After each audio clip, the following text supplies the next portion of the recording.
Final Fantasy VII Remake Part 3 tidak ada di State of Play.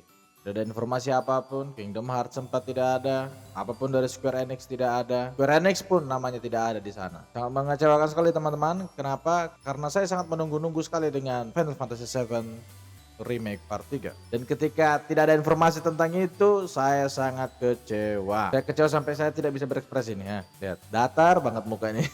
Jadi per hari ini berarti kemarin jam 7 pagi waktu Indonesia Timur ya, State of Play itu ditayangkan di YouTube dan tentu saja banyak sekali yang senang ya karena di sana ada God of War trilogi remake nanti dan juga perilisan God of War Kids of Spartan itu udah ada di PlayStation Store kalau tidak salah. Kalian dipromosiin di State of Play dan sekalian juga dirilis hari itu juga gitu. Hebat sekali memang Santa Monica ini. Hebat, sangat hebat sampai saya langsung set eye to Square Enix. Come on man, you can do better.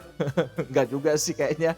Kayaknya mereka lebih banyak masalah aja Square Enix era-era ini ya. Dari tahun kemarin. Setidaknya gitu loh Final Fantasy 7 Remake ini ada title reveal. Nggak usah jauh-jauh ke trailer, ke pengumuman kapan mereka akan dirilis dan segala macamnya itu terlalu jauh sih. Ya minimal title reveal. Udah itu aja. Informasi yang paling kecil itu aja. Kita tahu bahwa remake ini kan punya banyak nama ya, punya banyak calon nama dan Naoki Hamaguchi selaku sutradara dari Final Fantasy VII Rebirth juga bilang bahwa mereka sudah ngunci nih namanya nih. Namanya kalau misalnya yang pertama itu Rebirth, yang pertama itu remake, yang kedua Rebirth, yang Crisis Core punya reunion. Nah ini apa nih? Reclaim, Return, apalah pokoknya lah gitu, nggak tahu lah.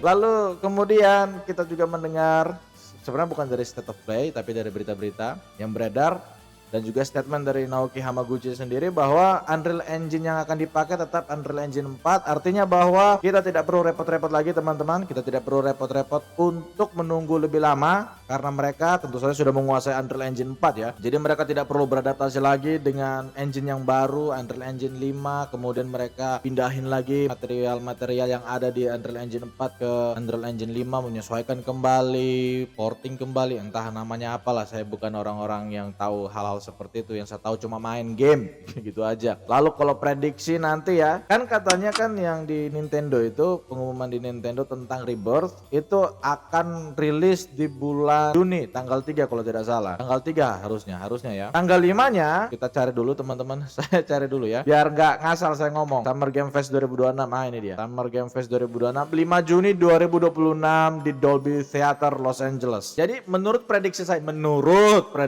menurut keyakinan saya ya teman-teman ya. Kalau aduh kamar saya berantakan lagi, sorry ya. Lanjut.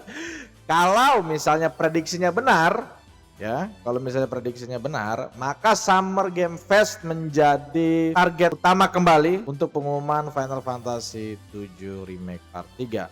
Kalau enggak Tokyo Game apa? Tokyo Game Show 2026. Nah, itu bulan September nanti tanggal 17, 18, 19, 20, 21 itu pokoknya kita tunggu-tunggu di hari-hari itulah.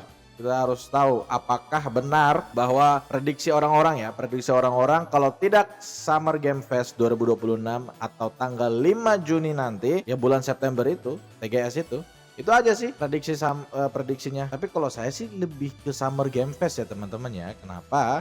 Karena di Summer Game Fest ini itu bersamaan dengan perilisan Final Fantasy VII Rebirth gitu. Artinya Square Enix mungkin ingin mengambil keuntungan dengan merilis Rebirth. Bersamaan dengan itu mereka mengumumkan entah title reveal, entah mungkin trailer atau apalah pokoknya pengumuman intinya. Saya sih senang-senang aja ya teman-temannya. Kalau saya sih kandidat utamanya Summer Game Fest nanti. Lalu berikutnya ada kita akan membahas karena bulan Februari ini ada berita besar. Saya sudah beli ya gamenya ya, saya sudah pre-order. Sialan bangke mahal banget. Resident Evil 9 Requiem. Nah gitulah teman-teman ya. Resident Evil 9 Requiem di State of Play. Itu di menit keberapa itu State of Play itu kemarin. Menit ke-11 itu paling awal-awal banget itu. Habis Pragmata pokoknya. Habis Pragmata langsung keluar RE Requiem. Kalau gameplay ya seperti biasa Kalau Grace yang horornya, kalau Leon yang aksinya. Untuk kelengkapan bagaimana gameplaynya atau analisa gameplay, prediksi gameplay seperti apa dan lebih rincinya ya kayaknya YouTuber lain lebih tahu ya, orang-orang yang lain lebih tahu gitu. Saya sih mendapatkan hal yang menarik ya ketika di trailer terakhir ini, yang paling terakhir ini, yaitu ketika kamera syuting ke arah tangannya Leon itu ada bercak hitam kayak Geostigma di Advent Children aja itu. Tangan kirinya itu kalau tidak salah tangan kiri kalau nggak salah tangan kirinya itu ada bercak gitu, lalu ada sebutan Raccoon City Syndrome, artinya adalah sebagai orang yang survive dari insiden Raccoon City tahun 1998, berarti bukannya sekedar Leon, mungkin saja Claire, mungkin saja Jill, mungkin saja karakter-karakter yang ada di Resident Evil lainnya terkena Raccoon City Syndrome gitu. Tapi di sini lebih ke Leon sih.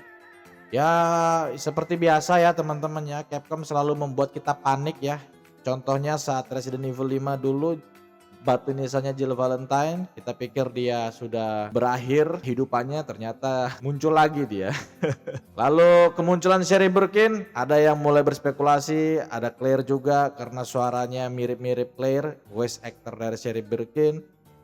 Gue nggak tahu ya ini Sherry Birkin atau bukan ya, tapi dari rambutnya, gaya rambutnya yang pendek, kayaknya pixie cut gitu. Terus cara dia bicara itu sama seperti Sherry. Ya Sherry kayak wanita muda Amerika gitu. Kalau kita lihat Resident Evil 6, ya Sherry seperti itu teman-teman. Bukan rambut panjang di Resident Evil 2 ya yang masih kecil dianya, tapi ini udah dewasa. Apakah dia pengganti Hannigan? Kita tidak tahu ya teman-teman ya. Yang jelas di sini sangat kuat kemungkinan bahwa yang menjadi orang yang memonitor Leon nantinya pasti Sherry. Menurut keyakinan saya, kalau salah ya sudah sih. Kayaknya itu aja ya kali ini beritanya. Kalau Pragmata sudah lihat saya trailernya bagus banget, menjanjikan. Sekali lagi Capcom berhasil menarik hati para gamer ya. Mereka menjanjikan dan beberapa saya sudah main demonya, kayaknya nanti saya main lagi. Tapi untuk YouTube nanti saya upload video gameplaynya. Kalau teman-teman mau main demonya ada di Steam gratis kok demonya.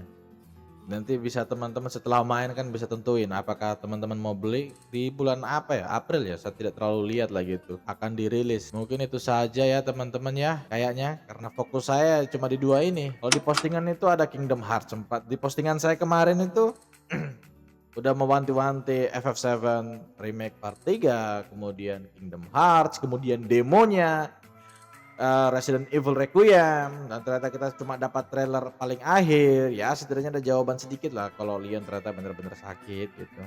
Apakah prediksinya Leon akan mati? Banyak yang berspekulasi kan, fans-fans kan. Menurut jawaban saya tidak ya, tidak mungkin. Ya seperti yang saya bilang tadi, Jill saja dibikin batu nisannya ya.